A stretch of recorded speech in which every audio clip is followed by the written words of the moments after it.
Hi everyone, this is Jim. Welcome to my round 2 game from the Pacific Coast Open. So rounds 1 and rounds 1 and 2 are played on the same day, so I didn't have much time to worry about my defeat from round 1. I had to go right into round 2. Also, I was feeling okay about my play in the first game. Although I lost it, I took away the message that I need to remember to do my blunder checks, because I had just overlooked that knight h3 check move that was winning in that game, and actually as soon as I'd played queen e1, I saw it. So that's a reminder. That's how you know you've made a blunder. If you see the move your opponent is going to play before they play it, then you should have spotted that in your blunder check. So anyway, I took that as a useful reminder, and in a 6-round tournament, there's plenty of opportunity to make back the points. So I had black in the second round game, and my opponent, I went from playing one of the youngest opponents, youngest players in the hall, although there were probably younger players there, to someone who looked like the oldest player in the hall. I don't know his exact age, but definitely he was up there. I always like to see older players that are still playing well. It gives me confidence that I can continue to play for a long time myself. So before we do the game, I want to show you the Blackmar-Diemer gambit. So the Blackmar-Diemer gambit goes like this. It's d4, d5, and e4. And this is an interesting way to play, largely because it kind of takes your opponent by surprise. If you're white, and your opponent you play d4, your opponent plays d5, he's thinking queen's gambit declined, he's thinking slow positional chess, and you surprise him with e4, a sudden gambit, and one of the few gambits that's available in these queen pawn openings, and so it's useful for some surprise value. And let's see, it's best to take the pawn. If you don't really want to, you don't have to take the pawn. You can play e6 or you can play c6, and that would transpose into either a French defense or a Caro-Kann. But normally, the best move is to take. And then the original gambit went like this. Blackmar played this gambit with f3 on move 3 here, and just attacking this pawn. But it was discovered after a while that e5 is a good reply to f3. Don't grab the pawn, but go for some exchanges here. White usually takes the pawn, you take the queens off, and then you can take on f3. And this sequence, and you can develop it in a piece. This sequence has resulted in even material, but white's pawn is kind of advanced here, and it's under fire. Maybe you get a chance to round it up, but at the very least you get the opportunity to put a lot of pressure on white's position with this potential pin coming up, various threats. So you gain some tempos, and black is just better here. So that gambit went out of style pretty quickly,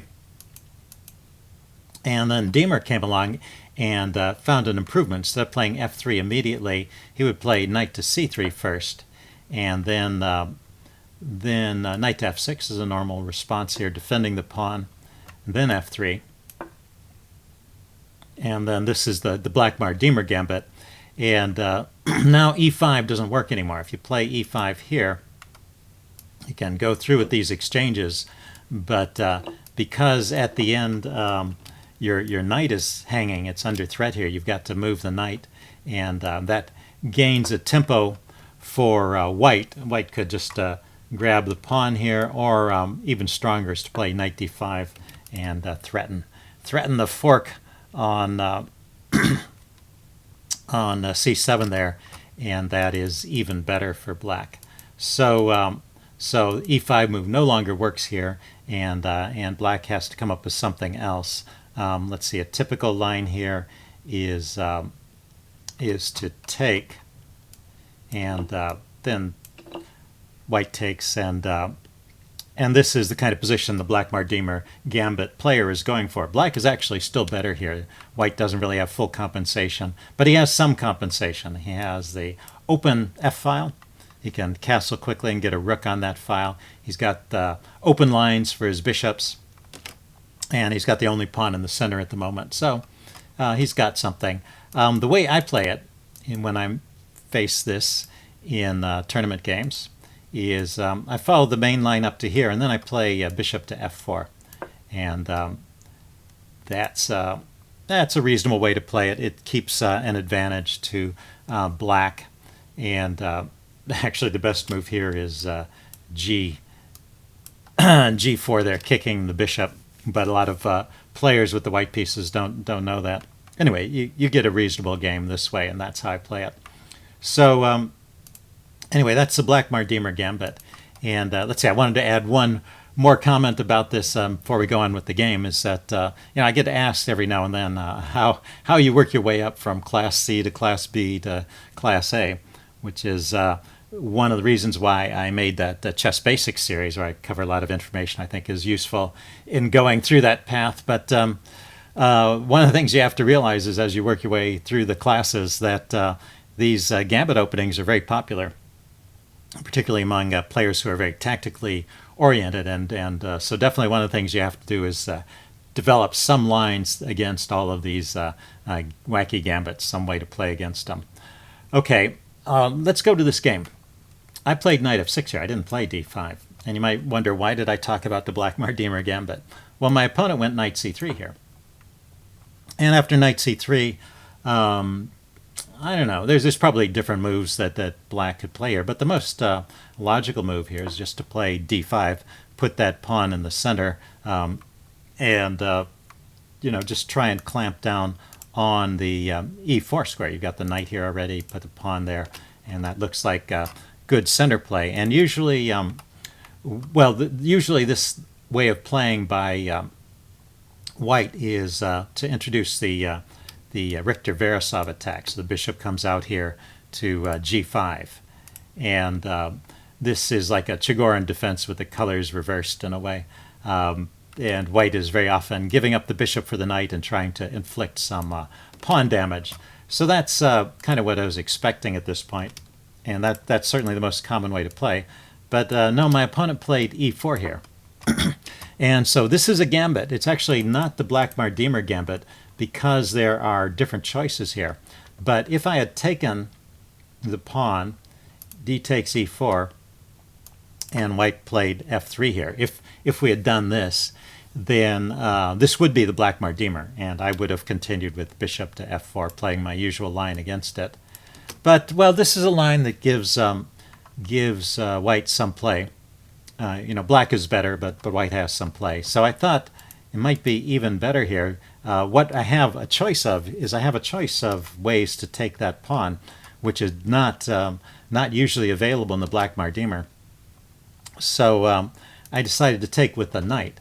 And the idea here is that I'm still going to grab that pawn and be a little bit better, but also I will get to exchange off one of white's developed pieces. So this really takes a lot of the sting out of the gambit. After knight takes, d takes, white continued with bishop to c4, the main idea. But, well, these knights that were here before are now missing. And so this actually helps black a lot. Black is a pawn up, and white's attack is just that much slower because there's one piece that's not yet there. So I continued with bishop to f5, and black continued in the fashion of the gambit. White continued with f3. Looking at this later in the chess engine, it seems like actually the best choice here for white is once again to throw in this g4 move. You throw g4 in when you see this bishop show up on the f5 square, drive it back, and then the knight can come out this way. This pawn is kind of annoying. It prevents the normal development of the knight, but well, you can bring the knight out this way, maybe castle, and push the f-pawn forward. So there's some ideas here, but black can now play e5, and because this knight has been traded off, the advantage that white had in the Blackmar-Diemer of that knight here coming into d5, it just doesn't exist anymore, and so this is a fine position for black. Okay, I played bishop f5, he went f3, and now I would say white is close to winning. I just play e6. I mean, I could have played e6 without bringing the bishop outside the pawn chain and got something like a French defense, but it's even better with the bishop outside the pawn chain, and I haven't had to waste time with c6 like I would have in a Caro-Kann. So I'm really doing quite well here. The engine evaluates this as just black is a pawn up, basically. Let's see. He played bishop to f4, just continuing with active development. I went knight to d7. Need to get my pieces out. He went queen to e2, taking a look at this pawn, maybe to recover it. So at this point, I decided I want to stay a pawn up. I didn't see any harm in, I mean, this helps white's development. So I am doing a little bit of a favor for white there. But that secures my pawn advantage, and it looks like it's the way to go here. And after the exchange, I go knight b6, and that's one of my ideas. When you're playing against a gambit, here's an important thing to keep in mind. In these kinds of gambits, like the Blackmar-Diemer, the advantage that your opponent has is in quick development in active pieces. Now, it's not true for all gambits. There are some gambits like the Binko gambit where the advantage is in some long-term structural advantages and long-term pressure. But a lot of these early gambits, the idea really is just a quick development and a quick attack and active pieces. And so you need to counter that by playing actively yourself. And so you look for these moves that gain time for you. So knight b6 gets this knight out of the way, clears the the d file for my queen, and hits the bishop, which is white does not want to give up that bishop, so white drops it back.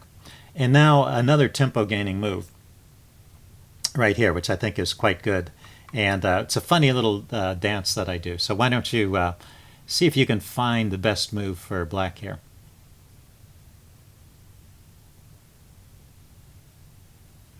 Okay, what I played here is bishop to d6. And it puts my bishop opposite his bishop, which is undefended, so it gains a tempo. And he doesn't want to trade, so he goes bishop to g5, attacking my queen. And notice his bishop is defended there by the knight. And I drop my bishop back to e7, and white doesn't have anything better to do than to put the bishop back on f4, which is a good square for it. And then I castled. And so you might wonder, well, what was the point of that? Why bishop d6 and then bishop back to e7? But I gained a move. If we back up here, if I just played bishop e7 right here, it would be white's move, and white would get a free move. Here, when I play bishop e7, white brings the bishop back, and I castle. So I've gotten the same position with an extra tempo, which I use to castle. So my opponent castles here. Anyway, it's little tricks like that you need to look for when you're playing against a gambit like this. You've got to find ways to make sure that your pieces are at least as active as your opponent's pieces. And, provoking trades or threatening trades is one way to do that. Simply trading is sometimes not the best solution. Sometimes you're trading off your developed pieces for your opponent's developed pieces, and if he has more pieces developed to start with, then he can still end up with a winning advantage. But if you can bring your undeveloped pieces out with threats to trade, then that's often a good way to neutralize a gambit. So anyway, after white castled here, I started looking for active moves, and I noticed this diagonal looked like it's a tempting target, and so I played the move c5, trying to open that up. And white doesn't want to allow that, so he played bishop to e5, defending the pawn and improving the position of the bishop. So I played an interesting move here. It's not the best move, but it's one of the good moves. It's like one of the top 3 choices of the chess engine. I could have just played a normal move. I think knight to d7 is a pretty normal move. The top choice of the engine, which is probably the best move here, is actually to move the a pawn, a5. Pawn to a5 is threatening this bishop. So c3 here to give the bishop an escape square, a4, bishop drops back, and then I can exchange it off. So if I had seen that idea, I definitely would have gone for it. That looks pretty clearly good to me. But I had another idea here, which is actually to give the pawn back. This is another way to play against a gambit, is to look for an opportunity to give the pawn back where you think you get some kind of advantage. And I'm able to do that here. I play c4. and that bishop has nowhere to go. So this exchange is forced. And so I've just given the pawn back. But I had an idea here. Not only do I have the bishop pair, but I also have this move, rook to c8, hitting the queen and getting this pawn. Now I don't get my pawn back because he has this move queen b5 that allows him to attack my pawn. So I spent a long time thinking about that move, but eventually I decided the active rook on the second rank plus the bishop pair was enough of an advantage to make it worthwhile to go for. And it got rid of that dangerous attacking piece. The bishop on this diagonal is always introducing ideas of sacrificing on e6, and it can be a pain to deal with. So this was a good exchange for me. It turns out, it wasn't the absolutely best move, but it keeps a winning advantage for black here. So it was a good exchange and simplified things. But my next move is questionable. So right here, like I said, one of my advantages was that I have the bishop pair as well as this active rook.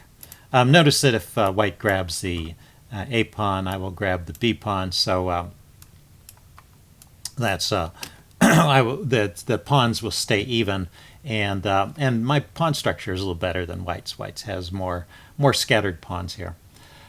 But I was worried about this bishop here. I thought that was kind of an annoying piece, and I wanted to try and trade it off. So I played bishop to e6. Well, the other reason I played that move is also because I wanted to bring my queen out. And when I do that, this bishop is loose here. And the chess engine says, well, just defend the bishop. That's the rook e8 is the top choice of the chess engine, and a much more logical move. So that's a move I have to recommend.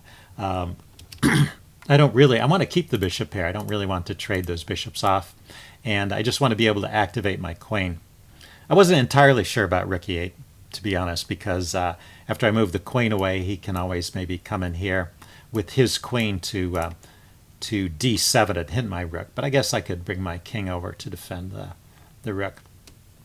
Anyway, those were, that probably wouldn't work because he would have bishop g7 check. Anyway, those were things I was thinking about, and eventually I played bishop d6. But so rook e8 would have been better here. Now white's close to equalizing, and white should just take that. White should take the bishop, and then play rook a to c1 and trade off my rook. White should sort of give up on attacking ideas and just try to get to a some kind of drawish position. The chess engine gives this line. I mean, I could just exchange and then play this position where I have a bishop versus a knight and a slightly better pawn structure. I think there's still some slight edge for black here. But there's also this tricky line with rook b8 counterattacking the queen.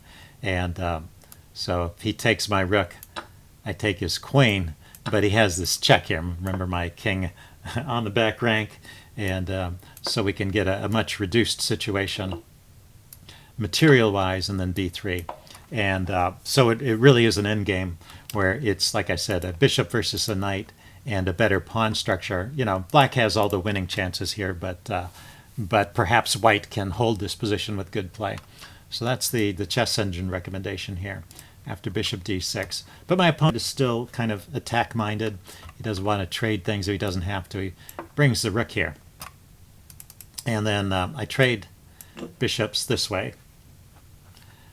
I couldn't figure out anything else to do with my bishop, so I just took it off. And now to continue in a more or less even position where black is only slightly better, he needs to take with the pawn. If he takes with the pawn, let's see, I can do something similar to what I did in the game with queen b8, try and force some exchanges or pick up a pawn. He can defend like this with rook d7. I can grab one of these pawns, and after this trade, cancel that. After this trade, let's see, he can get the a pawn, and then I can put my rook here. And once again, we get the same kind of endgame where I've got some pressure on this pawn, although I have to worry about my back rank. Let's see, he can actually play rook c1 here, and I play h6 to give my king space. So once again, it's a position where I have the better pawn structure, the material is even, and I have a bishop versus a knight. But that seems to be the best that white can do here, and so he should go for some line like that. He took with the knight. And, it looks like a good square for the knight, but I can kick that away with f6 at any time. And also I have this move here, queen to b8, which actually wins the pawn back. Because after the exchange of queens, I have two pieces hitting the b pawn, and he can't defend it. And if he pushes it forward, I'll get the a pawn. So I end up getting my pawn back with because of his knight takes e5 move here. Let's see, he played rook to c1 to provoke a trade, or maybe to try and get on the back rank here if I'm not careful. I took with the other rook, of course, not wanting him to come here and mate me, and he exchanged. And we get this endgame, and I am just up a pawn here. Let's see, he played a3 here, getting this pawn off the back rank, and I played f6 now, kicking his knight away. So knight dropped back to f3, and I went king f7 here, which actually the chess engine criticized this move. I mean, it seems like I'm pretty clearly winning at this position, and I was thinking I don't have too much trouble. But, well, this kind of is asking for some tactics here. He can play the move d5 here, for example. So the chess engine recommends rook to c3.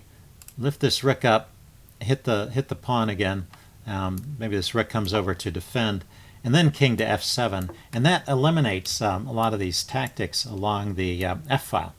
So that would be a much better way of playing, and a good example of that is saying that you need to really go slow in the endgame. You need to make gradual progress. You've got that advantage, and you don't want to throw it away.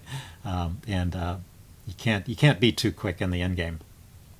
And I mean, I don't mean just the speed of your moves, how fast you move and how long you take to calculate, but also the kind of moves you make. You want to take this kind of go slow approach, prepare things before you start pushing pawns forward or bringing your king into the center. Make sure you're all set up for it. So this immediate king to f7 is what I played in the game. He could have taken advantage of this with the move d5. And now if I take the pawn, this actually loses. One point of that moving the rook is that it gets away from this fork. The knight here forks the rook and the bishop. So anyway, after d5, I hope I would have spotted that and played something different. The chess engine is recommending moving the rook to c4 here. I'm not sure exactly why c4 is the best square, but it gets away from that immediate fork anyway. And then after this exchange, black stays a little better, but yeah, this is not so attractive. White has gotten rid of one of his weaknesses. Anyway, so he missed. So I played king f7. That's a little bit too much of a rushed move, and he played h3. So he's maybe wanting to give his king a little lift, but he missed his chance there. Let's see, I went rook a2, getting my rook behind the a pawn, and he went g4. Okay, h3 and g4 were part of his plan to kick my bishop around. The bishop drops back, and now he has this pin on the f pawn, so he can exploit that with knight e5 check. So that's probably what he was going for. But this does not bother me so much. I'm just going into a rook and pawn endgame, a pawn up where I have the better structure. And so this, I think, is still winning. Although these rook and pawn endings can be kind of drawish, so this is a bit murky here. And certainly the other way of playing would have avoided the trade, so that would have been better from that point of view as well. Anyway, he played rook f3 here, defending everything, and I just keep marching my king up. So let's go forward a couple of moves here. Let's see. He brings his rook over. I bring my king forward. He brings his rook down. I take a pawn, but he's attacking my pawn. So we start to trade some pawns off. This is actually a very good play by white here. When you've got a rook and pawn endgame and you're defending, you want to activate your rook And you want to trade off as many pawns as possible and head for one of those drawn rook and pawn endgames. Let's see, I played g5 here. I think I'm still keeping it together. He went with the check, rook d7 check. I went forward with the king, and then he brought his king forward. One advantage I do have is I've got my rook here cutting his king off, so my king can be more active than his. And I have this passed pawn on the outside. So I believe this should still be winning, although, like I said, this is a position which is too complicated to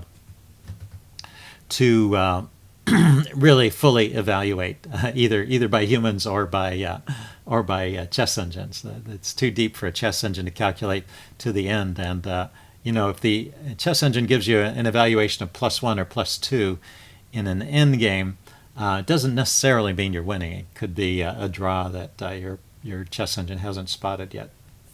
Anyway, I went with the move f5 here, which is a little bit of a risky decision. And let's see, he took, and then I took back with the king. I had second thoughts after playing f5. I originally planned to just take with the pawn and then start pushing this this f-pawn forward. And that is the better way to play it. After f5, he takes. If I take with the f-pawn, that is the chess engine recommendation. And I thought with this pawn and this pawn, I should be winning. But then I realized he has this d-pawn here, and that's a little bit scary. He can keep pushing that forward. The chess engine says not to worry, that actually the king can come back here to e5, keep pressure on this pawn, and you notice that he can't move his rook to the side because I can just grab this pawn. Although he could bring his rook over here to threaten my my f-pawn. I guess I bring my king here to defend. I mean my g-pawn. I really don't want to give that pawn up. Anyway, the chess engine says this was playable, but I would after I played f5 and he took, I had some second thoughts. I thought, I really want to play this safely. Having lost the first game, I really don't want to lose the second game, and so I don't want to give my opponent the ability to have some counterplay with this d-pawn. But, well, it seems like black could actually draw this position. So there are various drawing chances that, white. It seems that white has various drawing chances in the next phase of the game. And I'll point those out as we get to them. And he plays this pretty well. He plays this d5 right away. And as I said, that's one of the key ideas in these endgames. See if you can really simplify it. And so I took, that was my idea, to get rid of that passed piece and to eliminate the possibility of white having a passed pawn. And he took back, and I dropped my king this way. And I had the idea of hiding my king over here from the checks and then passing this, promoting this a-pawn. So he played rook to d7, and I finally get to move my a-pawn. I've been waiting to move that a-pawn for about 10 moves. Plays rook a7, putting his rook behind the pawn. It seems like one of his drawing chances was here. Rook d6 check. And if I go to h5, if I bring my king up this way, he has rook a6. And this is very awkward. This king has no moves. If I go forward here, I get checkmated. And I don't really want to give up this pawn. That would turn into kind of a drawish situation. And it seems like I will just get stuck. I can only advance his pawn so far, and then I can't really make progress as long as he keeps his king down here on these two squares. He has to keep his king going back and forth. It seems like that's a drawing idea here. After rook d6 check, I could try king to f5 coming up on this side, and then he could check here. King f4, he could check again, and king to e5. I could approach his rook. He could back off like this, and I can drop my rook back here. This also seems like it might be a draw. It's a little more complicated, so it's not so clear. I want to push this pawn all the way forward, and he can't really ever bring his king forward after I've got my pawn up here, because I'll bring my rook over and check. and queen that way. And he can't ever really grab this pawn, so I just need enough time to push this pawn forward. And, maybe I have some winning chances there, I don't know. But the chess engine did not find any win there, so that might be a drawing idea right here, starting with rook d6 check. Anyway, he played rook a7, putting the rook behind the pawn. Also logical way to play in these endgames. I push on, goes rook a6 check. I went king to h5, and he goes rook to a8, threatening over here, but I still have an escape square with my king. So I inch my pawn forward once more. So I would have this check and then bring the pawn forward. So I gain one more step. And then he plays rook to h8 check. Seems like the white is still maintaining drawing chances by playing rook back to a6, kind of keeping my king imprisoned here. And with similar drawing ideas that I described before. So this seems to be a mistake. My king comes here to g6, went rook g8 check, king f6, and then he pushed on h4. And this was his idea, was to liquidate the last pawn, but this is definitely a mistake. And the reason is that his king is too far away. But I have to be very careful in playing this. So he takes, I take, he takes, and I played rook b2. My idea is to just get the rook out of the way and push this pawn forward. He goes rook a8, and right here I played a2. That was my whole idea, and that actually gives the win away. I have a win at this position, and to win it I have to play rook to b3. Not the most intuitive move, because you always want to push those passed pawns. That's the rule, right? Those passed pawns must be pushed. But it's more important to keep his king out of the game. His king, between my king and my rook, I can keep his king away from the pawn here, and I can come over and slowly promote that pawn forward. So it goes back to what I was saying earlier about not rushing things in the endgame. So let's see, the line the engine had here was rook a5, trying to keep my king out. I bring my king over, his king can start coming over, and we get a little king race here. And then I attack his rook, the rook has to drop back, and then I come forward, king to c5, and notice I'm covering these squares with my king, and my rook is covering these squares, so his king can't get any closer. He can check, but I bring my king forward, and he always has to come back with his rook. Well, he doesn't have to right now, but soon he has to come back with his rook to prevent me from queening. He gets one step closer with his king. He can play king to d4. I can promote. Let's see, he can throw in a check. I can play king to a3, and now this is winning. He could also have gone to a8 to keep me from coming to a3, but then I have rook forward here, and this is also winning. He checks, king to a3, check, king to b3, king to d3, trying to keep me shut out, and then rook to h2, just getting my rook out of the way.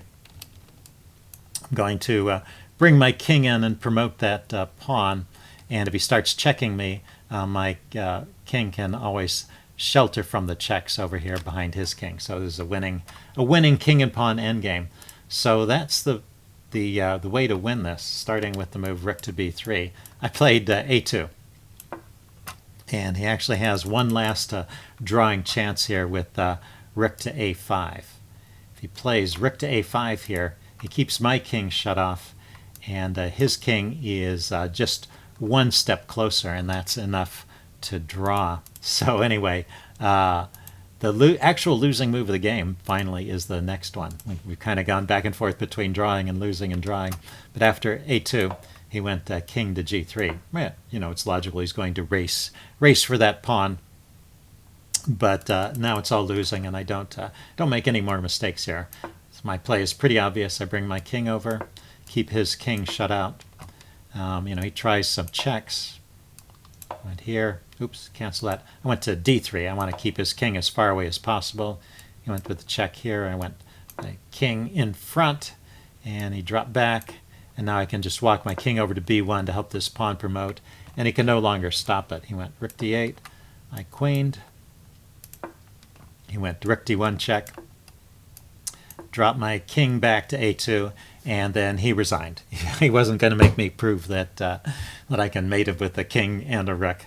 So anyway, it was a very interesting game. It was a long game, but always good to restore your confidence after a first round loss. And so I'm starting to feel pretty good about my play here. There's a couple lessons here. One is to you need to learn how to deal with all these crazy gambits if you're going to work your way through the classes. Class C and Class B in particular, the players seem to be very fond of playing these gambit openings. And well, the second lesson is, there are a couple of them in the endgame there. The point is to make progress slowly in the endgame. Don't try to rush things. Okay, that's it for this video. Stay tuned. I'll be back with round 3 coverage. See you then.